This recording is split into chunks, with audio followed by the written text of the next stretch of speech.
Hi, you're on the Reddit Confessions channel.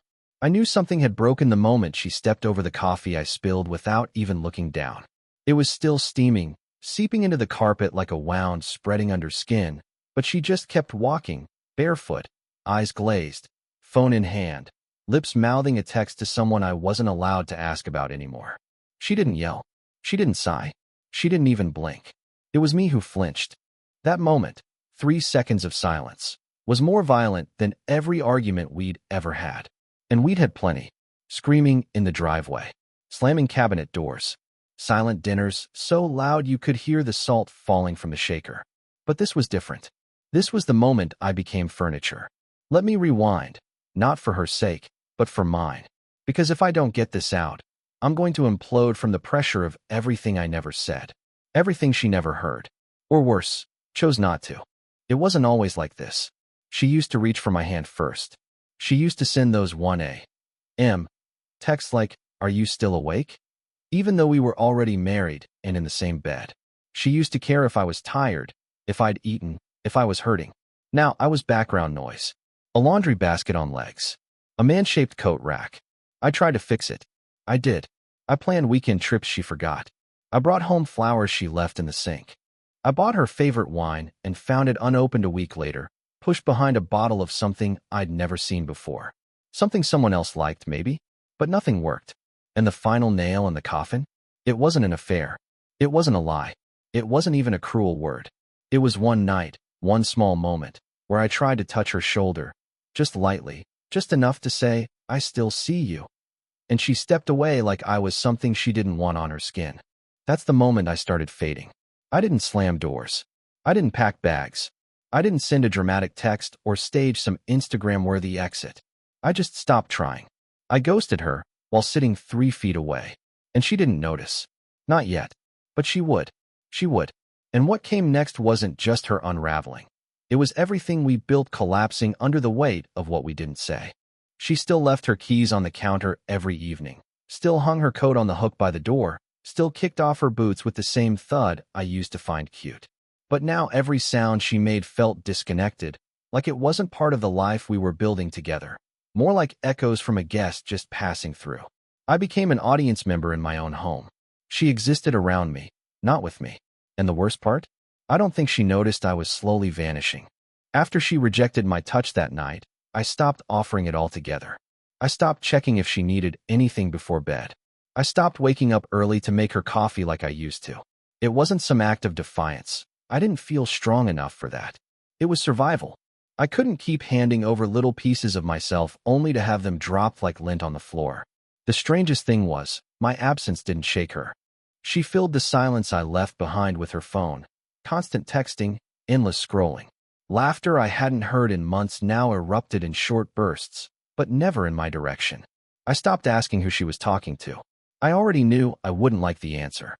One Saturday morning, I watched her smile at her screen while sitting across from me at breakfast. Her eggs were untouched. Her tea had gone cold. But she looked so alive. I hadn't seen that version of her in a long time. And the worst part? I realized I wasn't the reason for it. I know I sound pathetic. I know. But I wasn't angry, not yet. I was just numb, like someone quietly bleeding out under layers of clothes. She didn't say anything cruel. She didn't storm out. She just stopped being with me long before she ever left the house. So I did something I never thought I would. I started documenting. Quietly. I saved screenshots of our chats where I was the only one initiating. I noted the dates she disappeared for girls' nights and came back with perfume that wasn't hers. I took pictures of her forgotten receipts. Spa days she never mentioned. A single movie ticket. Then 2. Maybe it was paranoia. Maybe it was me finally accepting that something wasn't right. But all I know is, once I pulled away, the mask she wore for me began to slip, and underneath was a woman I no longer recognized.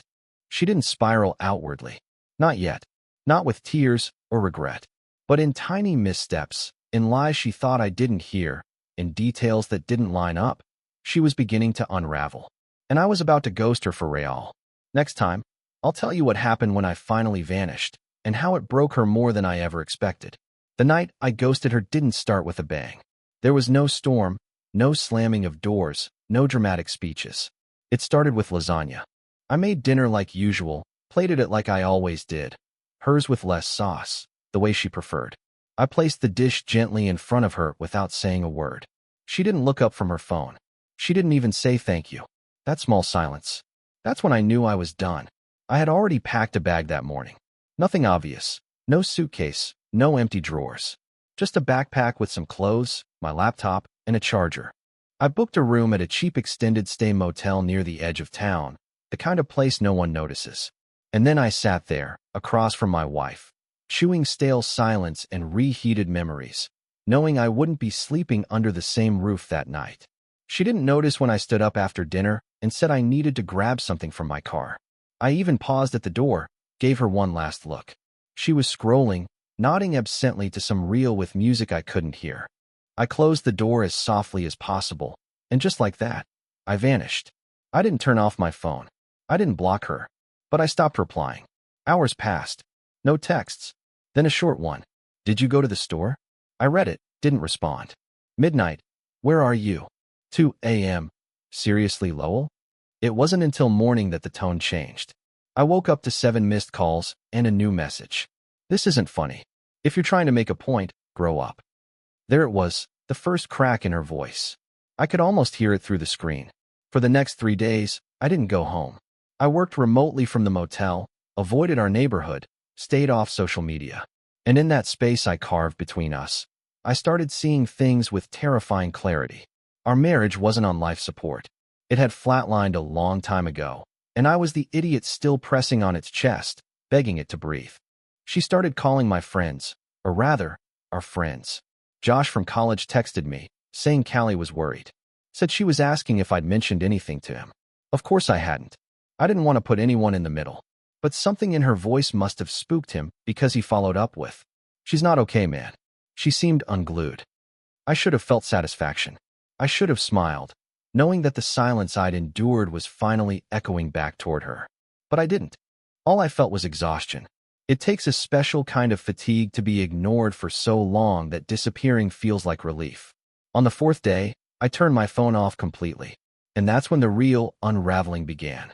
What she did next caught me completely off guard.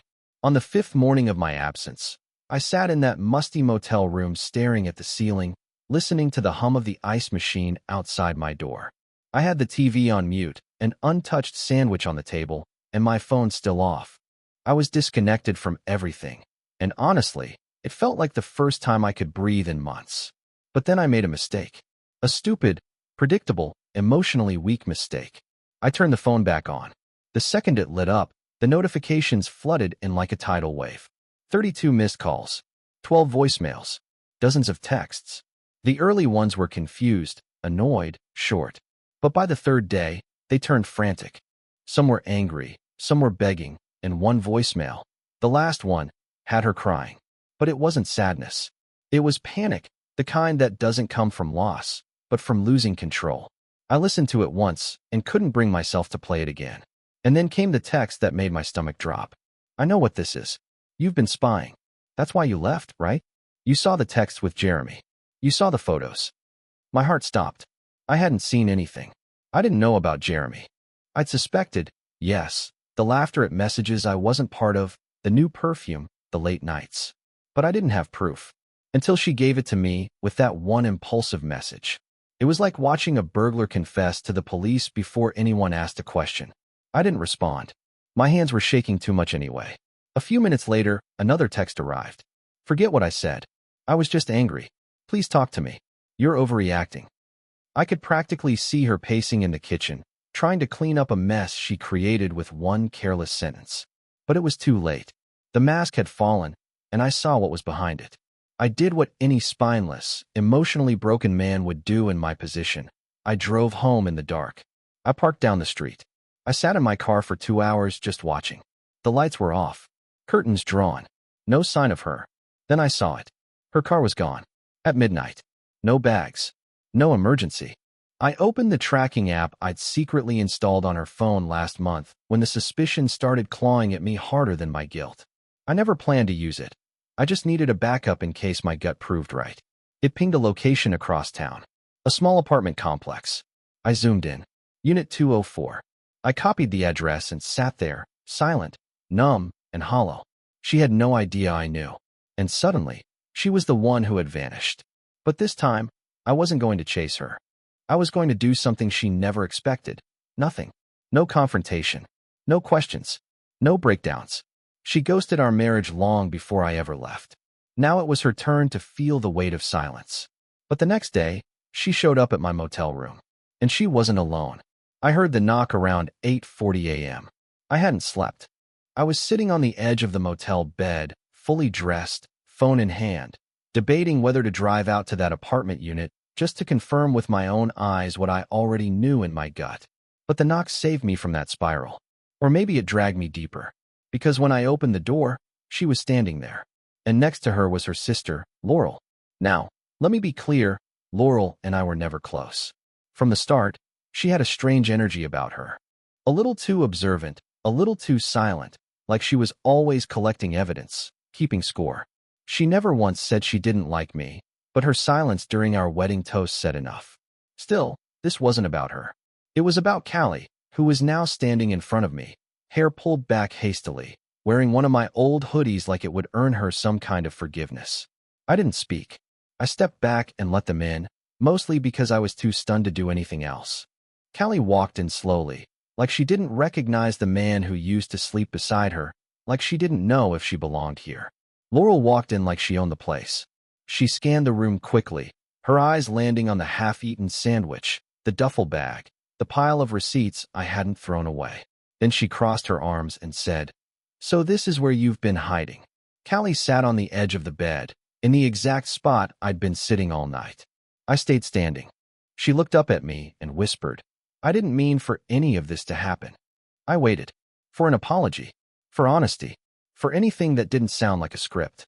But instead, she looked to Laurel for help. "I think he deserves to know the whole truth," Laurel said coldly, looking not at me, but at her sister. "So go ahead, Callie. Tell him about Jeremy. Tell him about the calls you made when you thought he was asleep." I turned to Callie so sharply that she actually flinched. Her lips parted, but nothing came out. "You told her?" I asked, shocked more by the betrayal from Laurel than the silence from Callie. Laurel looked at me for the first time. She didn't. "I overheard everything. The bathroom walls at my place are thinner than you think." Callie stood up, defensive now, eyes darting between us. "It wasn't what you think. Jeremy was just someone I vented to. Nothing physical happened." "Yet," Laurel muttered. "Shut up," Callie snapped. But it was too late. The damage was done. She was unraveling fast, the cracks showing through her perfectly rehearsed breakdown. She hadn't come here for closure. She came here to control the narrative, to tell just enough of the truth to keep me from leaving completely, but not enough to face consequences. And she thought bringing Laurel would make her look honest. Instead, Laurel had done the one thing I couldn't: rip the curtain open. "You brought your sister to protect you," I said quietly. "But she came here to protect me." Callie's eyes finally filled with tears. But I couldn't trust them. Not anymore.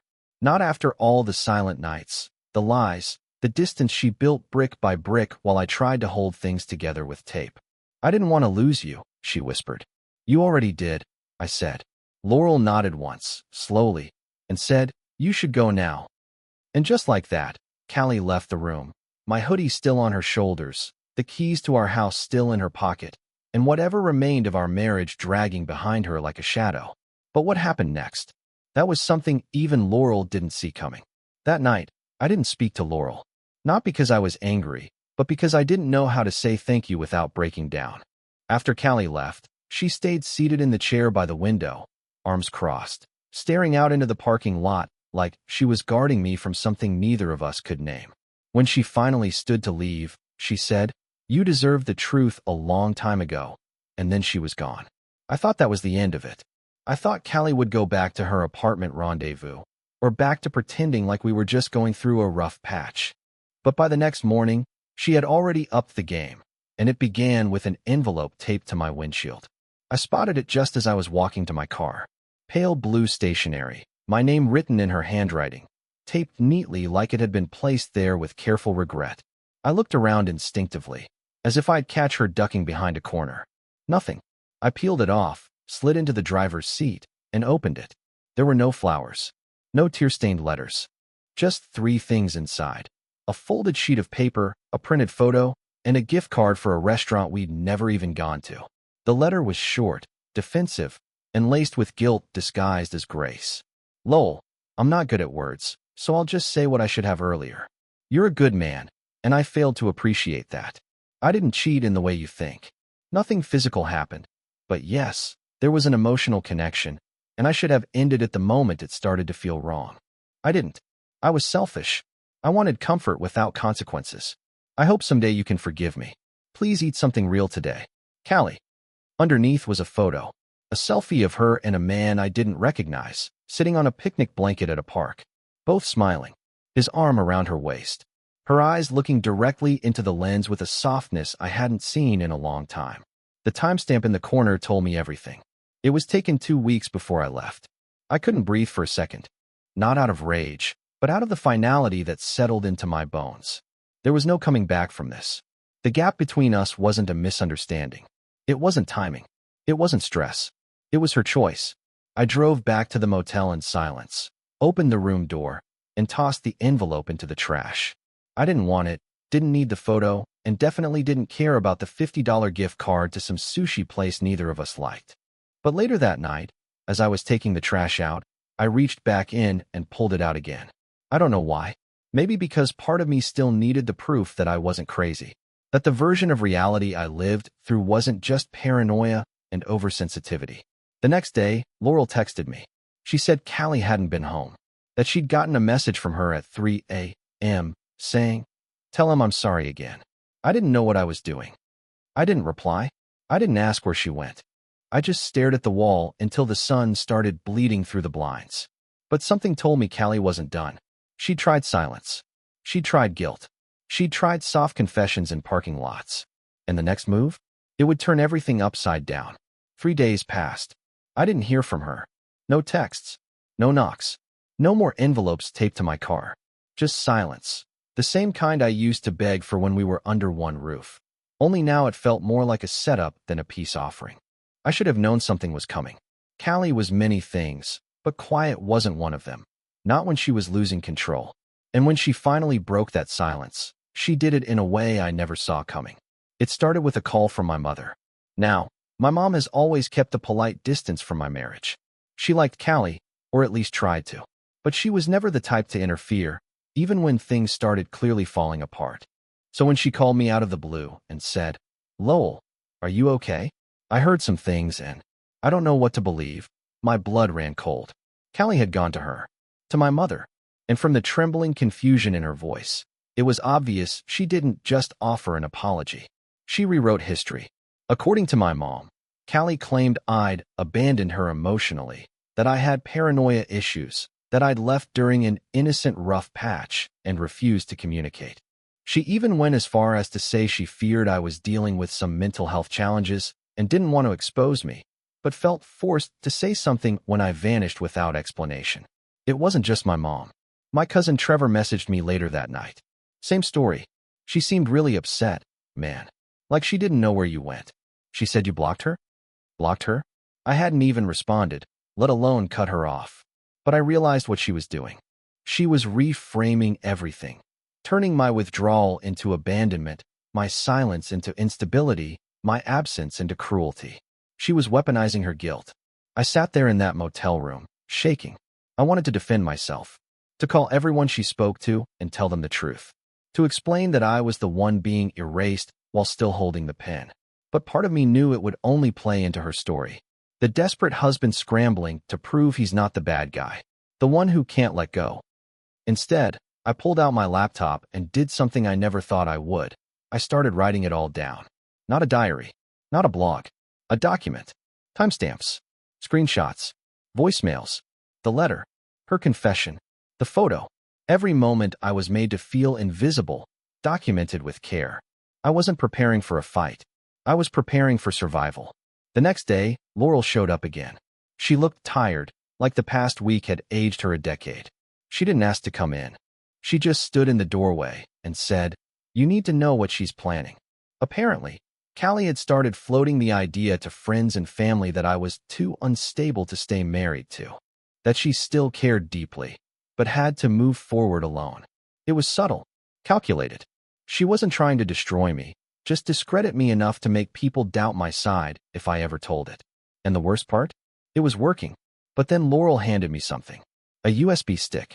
She left her laptop open at my place, she said quietly. I copied everything. Messages. Voice memos. One call with Jeremy. You'll want to hear that. I took it, but I didn't say a word. I was too stunned, too sick, too exhausted. This woman, my wife, was now building a narrative around me that painted her as the abandoned, devoted partner. And I knew the next move was going to be public. She wasn't trying to win me back anymore. She was trying to win the story. I didn't listen to the voice recordings right away. I stared at that USB stick like it was radioactive. Part of me didn't want to hear her voice again. I was scared it would pull me back into the confusion, the grief, the trap of asking myself what I did wrong. But when I finally clicked play on one of the audio files, what I heard wasn't closure, it was freedom. It was a recorded call between Callie and Jeremy. She didn't know Laurel had started recording things for her own reasons. Paranoia, protection, maybe guilt, but she'd caught them mid-conversation. And there it was, the truth she tried to bury with half-lies and soft rewrites. In the call, Callie admitted everything. How she emotionally cheated. How she knew I wasn't unstable. How she was managing the optics to make sure she didn't look like the villain. Jeremy didn't say much, just grunted agreement, occasionally offered some awful advice like, just say he ghosted you. People eat that up. I didn't feel angry when I heard it. I didn't cry. I just exhaled. For the first time in weeks, maybe months, my heart stopped racing. I wasn't crazy. I wasn't too sensitive. I had been erased, yes, but now I had proof that it wasn't in my head. And that was when everything shifted. I didn't go on a revenge campaign. I didn't share the audio publicly or send it to every family member who'd questioned me. I didn't post it on social media or take her down. No, I did something better. I wrote a letter. 1 page. Calm, clear, and truthful. I attached copies of her confession, the messages, the screenshots, and I mailed it to the few people she had spun her version to. My mother, my cousin, 2 close friends. No anger. No insults. Just truth. Raw, quiet, undeniable truth. The responses I got were overwhelming. My mom called me sobbing. She said she was sorry for doubting me. Trevor apologized, said he should have known better. And the best part? No one asked me to go back to her. No one said try to work it out. They saw it now. All of it. As for Callie, she disappeared for a while. Laurel said she moved out of her apartment, deleted her social media, and even blocked her own sister. I never saw her again after that last motel visit. But I didn't need to. I got an apartment a few towns over. Small place. Quiet. I started going to a coffee shop on weekends where no one knows my name. I even started painting again, something I hadn't done since college. I sleep better. I breathe deeper. And the man I used to be, the one who begged for scraps of affection, he's gone. Not in bitterness. In peace. I'm not angry anymore. Just grateful. Grateful that I walked away. Grateful that I chose silence over chaos. And most of all, grateful that I didn't let someone else write the ending of my story. Because I got to write it myself. Thanks for watching this 8-part story on Reddit Confessions. If you stayed till the end, let us know in the comments. What's a historical event that changed the world in a quiet but powerful way? Something people overlook, but should talk about more? We'd love to hear your thoughts. Subscribe to Reddit Confessions for more real stories that hit deep.